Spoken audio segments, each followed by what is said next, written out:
Hello everyone समस्त को जय जगन्नाथ। तेबे आज आम सप्तम श्रेणी आज आम विज्ञान बही नवम अध्याय जहाँकि तुम रही जीवन पर श्वासक्रिया प्राणी और उद्भिद श्वसन। यही पाठर आज आम अभ्यास कार्य आज आम कंप्लीट करवा जहाँकि अभ्यास कार्य प्रश्न नंबर 1 ठार आम आरंभ करी 7 नंबर पर्यंत आम कंप्लीट करवा। समस्त प्रश्न आम सठिक भाव में सरल भाषा आज आम बुझिकी लिखा।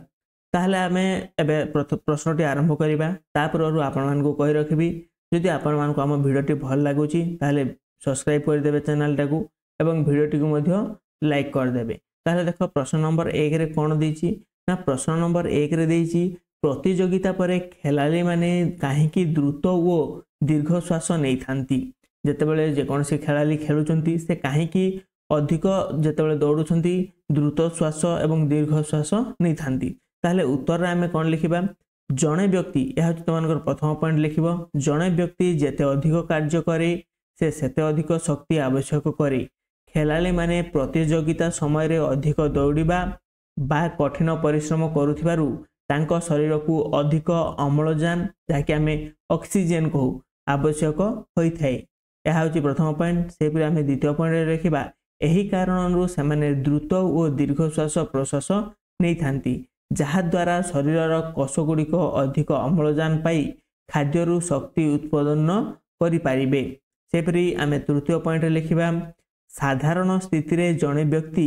मिनिट को प्राय 15 रु 18 थर केते 15 रु 18 थर निश्वास प्रश्वास नहीं थाए किंतु दौड़िबा बा अधिक परिश्रम कले यह हार मिनिट को प्राय 25 थर होता है। जदि अधिक दौड़ब ताहले 25 थर हो। यह हूँ प्रश्न नंबर 1 रो उत्तर। सेपरि आम प्रश्न नंबर 2 को आसवा। प्रश्न नंबर 2 रे रही वायु और अवायु श्वसन मध्य थिबा समानता और असमानता गुड़िक लेख कही। ताहले आम एठारे गोटे वायुर आम घर करवा एवं अवायुर गोटे आम कौन घर करवा। ताहले देख वायु श्वसन प्रथम पॉइंट लिखा वायु श्वसन अम्लजान उपस्थिति रे संपादित होता है। सेपरि द्वितीय पॉइंट लिखा एथिरे ग्लुकोजर संपूर्ण जारण घटे एवं तृतीय पॉइंट लिखा एथिरे शक्ति अधिक उत्पन्न होता है। यह हूँ आम वायु श्वसन 3टा पॉइंट लिखला। ता सहित अवायु श्वसन आम 3टा पॉइंट लिखा जोटा कि अवायु श्वसन अम्लजान अनुपस्थिति रे संपादित होता है एवं द्वितीय पॉइंट लिखा एथिरे ग्लुकोजर असंपूर्ण जारण घटे। सेपरि तृतीय पॉइंट लिखा एथिरे अपेक्षाकृत कम शक्ति उत्पन्न होता है। यह हूँ तुम 3 नंबर पॉइंट। यह हूँ तुम प्रश्न नंबर 2 रो आम समानता असमानता गुड़िक लिखिले। सेहीपरि आम प्रश्न नंबर 3 को आसवा। प्रश्न नंबर 3 रे पचारिछि जेतेबेले धूलिकणा पूर्ण वायु प्रश्वास रे नेउ सेतेबेले आम काहेकि छिंकी थाउ। उत्तर लिखिबा जेतेबेले धूलिकणा पूर्ण वायु आम प्रश्वास सहित शरीर मध्य को प्रवेश करे तेबे सही धूलिकणा नासारंध्र मध्य थिबा सूक्ष्म केश द्वारा अटकी जाए किंतु बेले बेले धूलिकणा अधिक थिले सेगुड़िक नाक भितर को प्रवेश करी असुविधा सृष्टि करे। यह हूँ प्रथम पॉइंट। द्वितीय पॉइंट तुम लिखिपर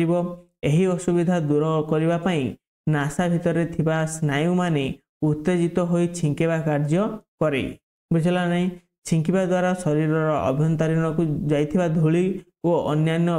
विदेशी कणा गुड़िक बाहरी जाए फल शुद्ध वायु शरीर मध्य को प्रवेश करि पारे। एणु 3 नंबर पॉइंट लिखा एणु छिंकिबा समय नाक और मुह ऊपर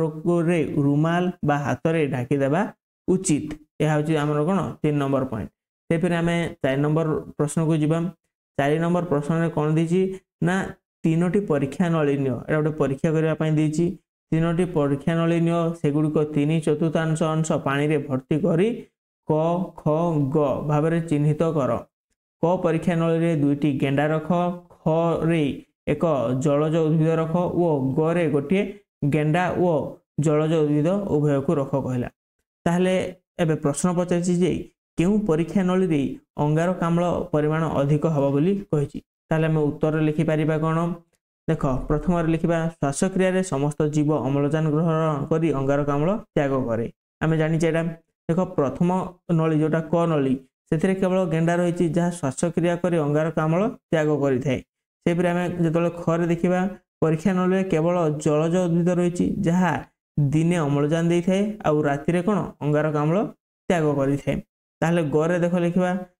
ग परीक्षा नळीरे गेंडा ओ जलज उद्भिद उभय थिबारु उभय मिसी अंगारकाम्ल त्याग करिवे दीटा मिसी कोन करिवे अंगारकाम्ल त्याग करिवे सेपरी गेंडा ओ उद्भिद उभय रहिथिबा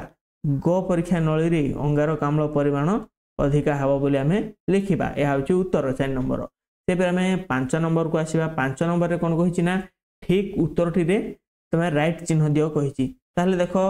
क नंबर रहिछि असरपा शरीर रे वायु चलाचल कहा द्वारा हुए ए जो असरपा रहिछि से किबोल भाबरे वायु चलाचल करे ता शरीर भीतर को ऑप्शन फुसफुस गाली श्वासरंध्र एवं चर्म देछि चारटा ऑप्शन देछि किंतु एठा ठीक आंसर ता हबो कोन चर्म हेजिबो यार ठीक आंसर असरपा बा बेंग निज शरीर रे वायु चलाचल चर्म द्वारा करे यह चर्म आद्र थिबारु ताहा द्वारा अम्लजान ग्रहण और अंगारकाम्ल त्याग संभव होता है सेबरे आमे ख नंबर देख लिखिबा कठिन परिश्रम कले मांसपेशी रे कहार मात्रा बढ़ी थाए मांसपेशी रे कहार मात्रा बढ़ी थाए सेमती एठारे मध्ये चारटा ऑप्शन देछि लैक्टिक अम्ल अम्लजान ग्लूकोज जलर मात्रा किंतु एठारे ठीक उत्तर हे जिवो कोन लैक्टिक अम्ल कोन पई ना देखो कठिन परिश्रम समय रे अम्लजान अभाव हेतु ग्लूकोज विघटन होई असंपूर्ण होई लैक्टिक अम्ल सृष्टि हुए केउथुरु लैक्टिक अम्ल सृष्टि हबो ना ग्लूकोज रु लैक्टिक अम्ल सृष्टि हबो सेपरि आमे ग नंबर प्रश्न देखिबा गोटे सुस्थ वयस्क व्यक्तिर विश्राम नेबा बेले मिनिट प्रति निश्वास प्रश्वास हार केते अटे ऑप्शन 9 रु 12 थर 15 रु 18 थर 21 रु 24 थर 30 रु 33 थर ए मध्यरु हमर ठीक उत्तर हबो 15 रु 18 थर विश्राम समय रे जने सुस्थ वयस्क व्यक्ति प्रति मिनिट रे 15 रु 18 थर निश्वास प्रश्वास करे से पर हमें घ नंबर देख लिखिबा घ नंबर कहिछि निश्वास समय रे छाती रे डेस गति करे छाती माने को केमती गति करे बाहर को तळ को ऊपर को भीतर को ठीक उत्तर हबो यार तळ को जेतेबेले हमें निश्वास छाडुचे छाती रा तळ को गति करे ओ फुसफुस रु वायु बाहर थाए सही समय रे तेनु सेटा भीतर को जाए सेपरि देख प्रश्न नंबर 6 रे देछि क स्तंभ सहित ख स्तंभ मिलाओ जोटा क स्तंभ रे रहिछि ईस्ट मध्यसदा चर्म पत्र माछ बेंग सेपरि ख स्तंभ रे मध्ये देछि देखो आमे ईस्टटा कोन हमर ईस्टटा होछि गोटे कोन सुरासार तेनु आमे सुरासार रे मिसेबा मध्यछदा कोठी थाए मध्यछदाटा होछि हमर कोन बक्ष गहुर रे आमे जे 11 आनिबा चर्म द्वारा कोन होइते चर्म रहइबो हमर जिया काई एट ऊपर अछि तापरे पत्र रहिछि पत्र हबो स्तोम माछ होइबो गालिसी बा गाली बेंग हबो हमर कोन फुसफुस ओ चर्म एटा होछि ठीक या सहित त माने एठरे मध्ये उत्तर टेबल रहिछि ए उत्तर टेबल मध्ये देखि कि त माने निज खाता रे करि परिबो से पर हमर प्रश्न नंबर 7 रहिछि या होछि शेष प्रश्न ए प्रश्न नंबर 7 रहिछि जे उक्ति गुडी ठीक अछि सेतरा हम सत्य लिखिबा और जोटा भूल अछि बोल लिखिबा ताहले क नंबर उक्ति रे देखो कठिन परिश्रम समय रे जने लोकर निश्वास और प्रश्वास हार कमी जिवो कि नाही एहा बढ़िबो तेनु एहा लिखिबा हम कोन भूल लिखिबा सेबरी ख नंबर देखो बेंग फुसफुस और चर्म उभय द्वारा श्वासक्रिया करिथांती या ठीक बेंग चर्म किबा फुसफुस द्वारा उभय द्वारा से श्वासक्रिया करिथाय सेपरि ग नंबर रहबो उद्भिद चेरर स्तंभ रे थाए उद्भिद चेरर स्तंभ रे न थाए तेनु एहा होछि कोन भूल श्वसन पाई माछर फुसफुस अछि भूल प्रश्वास बेले बक्ष गहर फुली जाए ठीक बुझिला नै जो गुडे को लेखा आछि सठिक आ